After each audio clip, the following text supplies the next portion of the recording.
In this video, we will introduce LogManager within the Java programming language.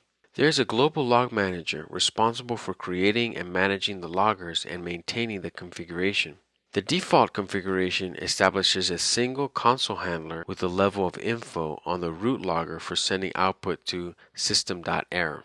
Let's look at an example. In our demo class, we have an instance variable of our logger.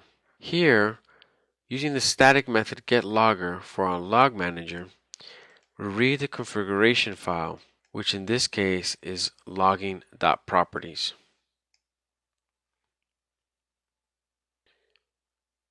We reinitialize the logging properties and we read the logging configuration from the given stream, which should be in java.util properties. A property change event will be fired after the properties are read. Any log definitions in the new configuration file will be applied using logger.setLevel if the target logger exists. We pass in a file input stream with a file object pointing to our properties file.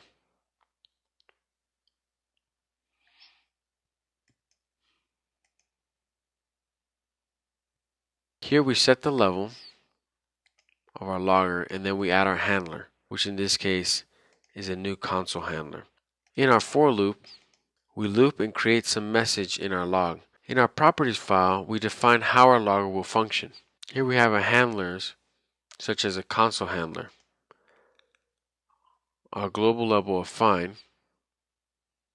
We can limit the message that are printed into the console to info and above.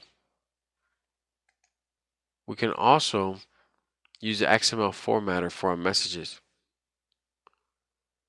And that means we will be using the XML formatter to output our logging info. We will allow all messages from severe and above from our package com.vtc. If we have a file handler, we can use this for the pattern for the name of the log, especially good when using rolling logs.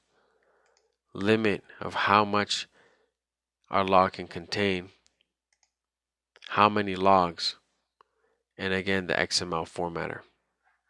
Now let's run our program.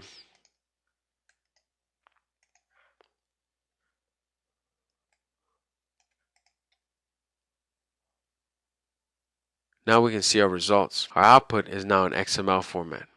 This concludes our discussion of LogManager in Java.